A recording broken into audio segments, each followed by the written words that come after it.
এই 5টি রোমান্টিক কথা বলে বিয়ে বাড়িতে যে কোনো মেয়েকে পটাতে পারবেন। বিয়ে বাড়িতে যে কোনো মেয়েকেই সহজে পটানো সম্ভব যদি আপনি রোমান্টিক কথা বলতে জানেন বা রোমান্টিক স্টাইলে লাইন মারতে জানেন। আর বিশেষ করে প্রতিটি বিয়ে বাড়িতে বা অনুষ্ঠান বাড়িতেই এমন কিছু অল্প বয়সী মেয়ে অবশ্যই থাকে যাদের পটানোর জন্য বেশি কিছু দরকার পড়ে না। জাস্ট কিছু রোমান্টিক কথা বলে লাইন মারতে পারলেই দেখবেন মেয়ে পটে গেছে। কিন্তু তার জন্য তো দরকার রোমান্টিক কিছু কথা আগে থেকে শিখে রাখা, তাই না? আর তাই আজকের ভিডিওতে আমি আপনাকে 4টি রোমান্টিক কথা শিখিয়ে দিচ্ছি। এগুলো শিখে রাখুন, কথা দিলাম যে কোনো বিয়ে বাড়িতে বা অনুষ্ঠান বাড়িতে এগুলো আপনার 100% কাজে দিবে। তো তাহলে আর দেরি কেন, চলুন রোমান্টিক কথাগুলো দেখে নেওয়া যাক। নাম্বার 1, আপনি যে মেয়েকে পটাতে চাচ্ছেন তার সাথে আগে কিছুক্ষণ চোখাচোখি করুন, তার দিকে গভীর মনোযোগ দিয়ে তাকিয়ে থাকুন।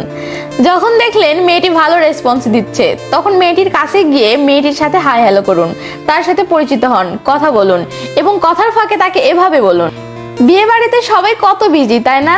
কেউ খাওয়া নিয়ে বিজি, কেউ ফটো তোলা নিয়ে বিজি, কেউ বউ দেখতে বিজি, আর আমি তোমাকে দেখতে বিজি। তো হঠাৎ করে এমন কথা শুনে মেয়েটি পুরো সারপ্রাইজ হয়ে যাবে এবং আপনি যে তাকে পছন্দ করেছেন বা তাকে যে আপনার ভালো লেগেছে সেটা সে বুঝতে পারবে। ফলে যতক্ষণ আপনি সেই বিয়ে বাড়িতে থাকবেন ততক্ষণ আপনার লাইন মারা একদম জমে উঠবে। আর আশা করা যায় অনুষ্ঠান শেষ হওয়ার আগেই মেয়েটি সেট হয়ে যাবে। ওকে, চলুন এবার পরের পয়েন্টে। নাম্বার 2, বিয়ে বাড়িতে আপনি যে মেয়ের সাথে লাইন মারতে চাচ্ছেন সে মেয়েটি দেখতে যদি অনেক সুন্দর হয়ে থাকে বা মেয়েটি যদি অনেক সুন্দর করে সেজে গুজে এসে থাকে তাহলে আপনি আগে দেখবেন মেয়েটি হাসি খুশি আছে কিনা বা মেয়েটি ভালো মুডে আছে কিনা। যদি আপনার মনে হয় হ্যাঁ মেয়েটির মুড ভালো আছে, মেয়েটির সাথে লাইন মারলে বা মেয়েটির সাথে মজা করলে মেয়েটি রাগ হবে না, তাহলে আপনি মেয়েটির কাছে গিয়ে মেয়েটিকে মজা করে এভাবে বলবেন, এটা কিন্তু আপনি ঠিক করেননি। তো মেয়েটি অবাক হয়ে বলবে, মানে কি ঠিক করিনি? তখন আপনি বলবেন, বিয়ে বাড়িতে সব মেয়ে এত সেজে গুজে এসেছে কিন্তু আপনাকে এত বেশি সুন্দর লাগতেছে যে ছেলেরা সবাইকে রেখে শুধু আপনাকে দেখতেছে। এটা তো অন্যায়, তাই না? তো এটা শুনে মেয়েটি যদি আপনাকে বলে, চাপা মারছেন বা ছেলেরা কই আমাকে দেখছে, আমার তো নজরে পড়ছে না, তখন আপনি বলবেন, আমি যে আপনাকে বহুক্ষণ ধরে দেখতেছি সেটি কি আপনি খেয়াল করেছেন? তখন মেয়ে যদি বলে, কই না তো, তখন আপনি বলবেন, আমারটাই খেয়াল করেননি তাহলে অন্যদেরটা কিভাবে খেয়াল করবেন? আর মেয়ে যদি বলে যে সে আপনারটা খেয়াল করেছে তাহলে বলবেন, আপনার ফোকাস আমার দিকে ছিল তাই অন্যদেরটা খেয়াল করেননি। তো এই কথাগুলোর সাহায্যে আপনি একদিকে মেয়েটির রূপের খুব সুন্দর করে প্রশংসা করলেন আর অপরদিকে মেয়েটিকে এটাও বোঝালেন যে আপনি তার প্রেমে পড়ে গেছেন। তো আশা করা যায় মেয়েটি অনেক খুশি হয়ে যাবে এবং আপনার উপর ইমপ্রেস হয়ে যাবে। তো চলুন এবার পরের পয়েন্টে। নাম্বার 3, আপনি যে মেয়েকে পটাতে চাচ্ছেন তার দিকে আপনি বারবার তাকাবেন, তার সাথে চোখাচোখি করবেন এবং লক্ষ্য করবেন মেয়েটি বিরক্ত হচ্ছে নাকি আপনার ব্যাপারটা এনজয় করতেছে। যদি দেখেন মেয়েটি ব্যাপারগুলো এনজয় করতেছে, মেয়েটিও আপনার দিকে তাকাচ্ছে, আপনাকে দেখে মুচকি হাসতেছে, তাহলে এভাবে কিছু সময় চালিয়ে যান।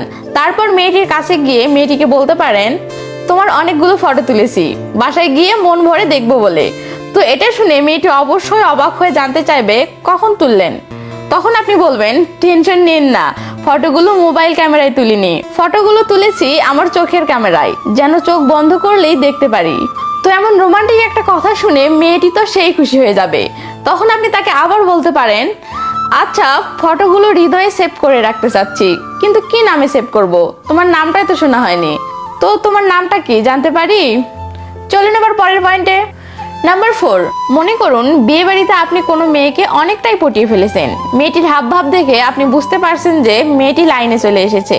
তাহলে সেক্ষেত্রে অনুষ্ঠান শেষে বা আপনার বিদায় বেলায় মেয়েটির কাছে গিয়ে আপনি মেয়েটিকে এভাবে বলতে পারেন, বিয়ে খেতে এসেছিলাম কিন্তু তোমার উপর ক্রাশ খেয়ে চলে যাচ্ছি, হৃদয় সাথী করে নিয়ে এসেছিলাম কিন্তু তোমার কাছে রেখে চলে যাচ্ছি।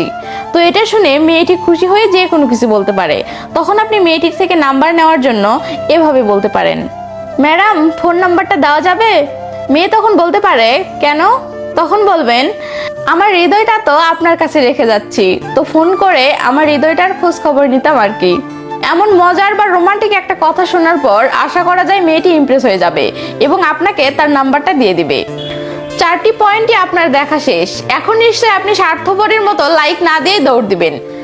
দেখেন মশাই, এই ভিডিওটির স্ক্রিপ্ট লিখতে এবং ভিডিওটি বানাতে আমার টোটাল 7.5 ঘন্টার মতো সময় গেছে, আর আপনি জাস্ট 1 সেকেন্ড ব্যয় করে একটা লাইক দিতে পারবেন না? প্লিজ ভিডিওতে একটা লাইক দিন, আর হ্যাঁ পারলে ভিডিওটি কেমন লেগেছে সেটি কমেন্ট করে জানাবেন। ভিডিওটি আপলোড করার পর আমি অধীর আগ্রহে বসে থাকি আপনাদের কমেন্ট পড়ার জন্য। তো ভালো থাকবেন সবাই, বাই বাই।